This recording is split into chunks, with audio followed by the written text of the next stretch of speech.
y al músculo ciliar está en el ramo inferior, ¿ok? Y va a haber parálisis de la acomodación igualmente. Recordando siempre que si hay alteración, siempre hay que descartar, si hay una alteración de el esfínter pupilar y de la acomodación, estar pendiente siempre de que debe haber una patología compresiva, porque justamente estas fibras van a recorrer en el nervio, en el tercer par, muy periféricamente. Entonces, cualquier alteración compresiva, cualquier enfermedad compresiva, puede generar un daño, ¿ok? Y presentarse eso. En cuanto al tratamiento, derivar para hallar la causa, el tratamiento médico, primero va a tener mayor prevalencia el tratamiento quirúrgico más que el médico. Pero el tratamiento médico obviamente busca es mitigar los síntomas, ¿ok? Debe haber oclusión, menos en la rama superior, porque si ocluimos la rama superior no tiene sentido, ya que hay tosis palpebral. Se colocan prismas, menos en la rama superior igualmente, por lo mismo de la tosis palpebral. Toxina botulínica se coloca, pero no se coloca en el recto superior porque tiende a generar tosis palpebral. Y el tratamiento quirúrgico básicamente es, si es una paresia aislada, se va a hacer un debilitamiento más un refuerzo. Y si es una parálisis, se hace cirugía inervacional. ¿Ok? Del oblicuo inferior hay un debilitamiento del oblicuo superior con un reforzamiento del oblicuo inferior. Ahora vamos con el sexto par craneal. En cuanto al sexto par craneal, este es el que se va a encontrar en el puente, aunque es una protuberancia, realmente. Es el núcleo que va a estar más inferior y básicamente el abducen es el menos, la parálisis o la paresia del abducen es la menos frecuente. ¿Okay? Hay autores que dicen que es la más frecuente, pero son autores un poco más viejos. Los más recientes afirman que el sexto par craneal o la parálisis o paresia del sexto par craneal es la menos frecuente de todas. ¿Okay? Es igual que el troclear, un nervio que se puede lesionar con mucha menos frecuencia que el troclear, pero se lesiona mucho más inclusive que el tercer par. ¿Ok? Igual es un nervio delgado. Largo. Largo también, corre muy periféricamente, entonces tiene mucha predilección para lesionarse. ¿Ok? Entonces este nervio abducen va junto con el tercer par por dentro del anillo de Sim, ¿ok? Por dentro del cono muscular y anterior al recto lateral, ¿ok? Son las más raras en frecuencia de aparición, ya lo comenté. En cuanto a las congénitas, es muy rara, el mecanismo patogénico es desconocido. En cuanto a las adquiridas, se ve muy prevalentemente en niños, idiopáticas en adultos, le siguen las tumorales, las vasculares, las infecciosas y las degenerativas. ¿Okay? ¿Cuál es el músculo afectado acá? El recto lateral. ¿Okay?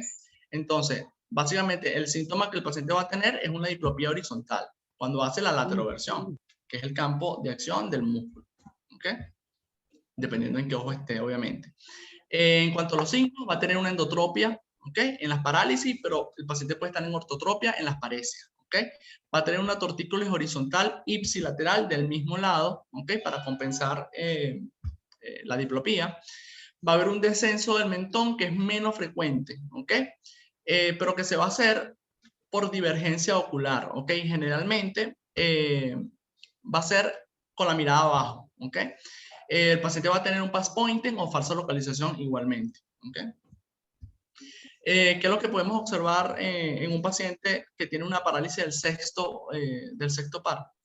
En el ojo izquierdo podemos observar una endotropia del ojo izquierdo, que lo vamos a ver en ppm, acá está, y va a haber una limitación en la deducción, ¿ok? Que es la que podemos observar acá, ¿ok? En la lateroversión. Y en la dextroversión, por lo menos aquí estamos en el ojo izquierdo, en la dextroversión va a estar normal.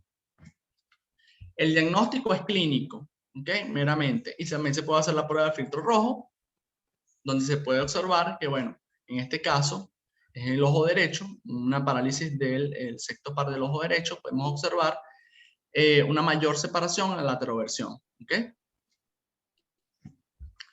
El tratamiento, bueno, deriva para hallar la causa igualmente. El tratamiento médico se basa en la oclusión, obviamente, para evitar la diplopía. Hay una cosa que se llama la sectorización, que es justamente ocluir justamente el campo de acción del músculo. Pero bueno, mucha gente no lo utiliza. Usted puede utilizar prismas y cuando es agudo, se utiliza toxina botulínica de entrada en el recto medio. ¿Okay? El tratamiento quirúrgico, bueno, si son parálisis crónicas, se también con refuerzo, el del mismo ojo, y parálisis, cuando hay parálisis o desviaciones muy grandes, se utiliza la cirugía inervacional. ¿Okay? Ahora vamos a hablar de las últimas, que son las parálisis supranucleares.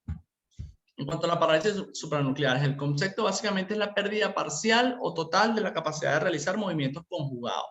¿Cuáles son los movimientos conjugados? Son las versiones más las vergencias. ¿Okay? Otros nombres que se le da a las parálisis supranucleares son las parálisis de función, la parálisis de mirada o de movimientos asociados. Perdón. ¿Okay? Entonces, bueno, para explicar básicamente dónde es el sitio de lesión de este tipo de parálisis, hay que saber la anatomía de la vía. ¿Ok? Entonces, sabemos que la corteza frontal es la que va a permitir o la que va a mandar el impulso nervioso para los movimientos sacádicos. ¿Ok? La corteza parietoccipital para los movimientos de seguimiento y el sistema vestibular para los posturales. ¿Ok? Estas fibras nerviosas van a llegar a centros de coordinación que están en el tallo, generalmente están en el mesencéfalo, donde va a estar el centro de la mirada horizontal y el centro de la mirada vertical. ¿Ok? Una vez llegan ahí, esas fibras van a los fascículos longitudinales mediales y a la comisura blanca posterior, sobre todo al fascículo longitudinal medial. Ya vamos a ver una foto, un esquema, que está justamente, que es axial justamente en el tallo encefálico. Y estas fibras obviamente son las que van a llegar a los núcleos y posterior, bueno, de los núcleos van a desprender las fibras efectoras que van a generar, o motoras que van a generar los movimientos oculares. ¿Ok? Entonces, ¿dónde está la lesión? Básicamente en las parálisis supranucleares, entre la corteza y el núcleo. ¿Ok? Entonces, entre la corteza y el núcleo, en toda esta zona puede haber lesiones que pueden causar una parálisis supranuclear. Entonces puede estar en las fibras que conectan la corteza con los centros de coordinación, o en las fibras que están en los propios centros de coordinación, o en las fibras que están o que unen los centros de coordinación con el fascículo longitudinal medial, o en ese trayecto entre el fascículo longitudinal medial y los núcleos. ¿Okay? Entonces, ¿cuál es la clínica de las parálisis supranucleares? Generalmente acá no hay diplopía, no hay estrabismo en ppm, hay desviación conjugada de los ojos que se compensa con los movimientos de la cabeza. ¿Y cómo se puede hacer el diagnóstico? Básicamente estudiando las versiones. Con el mismo estudio de las versiones podemos estudiar los movimientos sacádicos. ¿Ok? Podemos también estudiarlo con el seguimiento de un objeto. En la maniobra de Bell, recordemos que en las parálisis supranucleares no solamente estamos hablando de movimientos, no solamente de versiones, sino también de movimientos reflejos. ¿Ok? Y podemos observarlos en la maniobra de Bell. ¿Ok? Y obviamente presentando un objeto cercano para ver si hay convergencia. ¿Ok? O pérdida de la convergencia. ¿Listo?